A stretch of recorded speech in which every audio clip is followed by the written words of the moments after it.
जय श्री राम मित्रों। आप सभी का मेरे YouTube चैनल संस्कृति विसुधा में हृदय अभिनंदन है। मित्रों, इस प्रकार कुंभकर्ण ने रावण को यह सुझाव दिया, ये बताने लगा कि यदि आप ऐसा करते मेरे भाई, तो प्रभु आपको जरूर विभीषण की बात दी अपनी शरण में ले लेते और आप लंका नरेश बने रहते। कुंभकर्ण कहता है कि एक राजा को चाहिए ये कि वह अत्यंत सूझबूझ से काम करे। कुंभकर्ण क्या बताता है कि राजा को क्या करना चाहिए? इससे जानने से पूर्व कृपया मेरे चैनल को लाइक शेयर अवश्य कर दें। मित्रों, कुंभकर्ण कहता है कोई भी व्यक्ति जो उच्च पद पर आसीन है वह अपने से निम्न पदों के लोगों के साथ अत्यंत स्नेह का व्यवहार करे। प्रथम बात, तथा चीजों का स्वयं निरीक्षण कर सही क्या है गलत क्या है इसका आंकलन स्वयं विचारों के मंथन के द्वारा करे, तथा ऐसे लोगों की सलाह ले जो सुनने में कटु हो लेकिन उसका परिणाम अत्यंत मृदु हो, मीठा हो। ऐसे चापलूस राजाओं का, ऐसे चापलूस मंत्रियों का विश्वास ना करें जो आपको गर्त में ले जाएं, जैसे रावण के सभासदों ने किया था।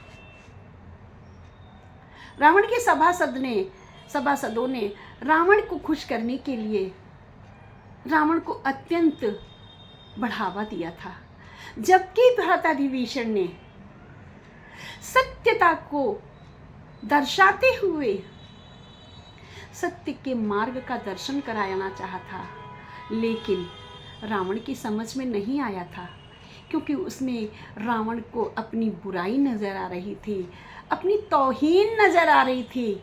मित्रों, ऐसा माना जाता है कि जब शत्रु हमसे प्रबल हो तो वहां पर झुककर ही अपनी बात मनवा लेना चाहिए। तो कुंभकर्ण कहता है, राम रूप गुण सुमिरत मगन भयो छन एक, रावण मांग्यो कोटि घट मधुअरु महिषी अनेक। इस प्रकार से उसने प्रभु श्री रामचंद्र जी का सुमिरन किया है कि कैसे हैं भगवान विष्णु, और उनका स्मरण करके उसने अपनी अंतर आत्मा में प्रभु के दर्शन किए हैं और दर्शन करके मगन हो गया है। और फिर रावण को आदेश दिया है, रावण से कहा है, लाओ मेरे लिए करोड़ों घटों मदिरा लेकर आओ, मेरे लिए बहुत सारे भैंसे लेकर के आओ, मैं अपना आहार तो कर लूं। मैं इसे खाई कर मदरा पाना, गर्जा बज्रा घास समाना, कुंभकर्ण दुर्मद रन रंगा, चला दुर्ग तज सेन न संगा। इस प्रकार मित्रों, कुंभकर्ण इतना विशाल काय था कि कहते हैं कई हजार फीट की उसकी चौड़ाई थी और लंबाई थी। बानर भालुओं को वो अपने पैरों से मच्छरों की भांति रौंदता हुआ गया है। उसने रावण से उसने भैंसे खा करके, मदिरा का पान करके बिल्कुल वज्र के समान उसने गर्जना की है। ऐसा लगा कि जैसे बिजली कड़क कर गिर जाएगी। कुंभकर्ण जो था वो किला छोड़कर बिल्कुल अकेला चल पड़ा है, पूर्ण उत्साह के साथ। उत्साह कैसा है मित्रों उसके मन में? देखियो जाई चरण जल जाता।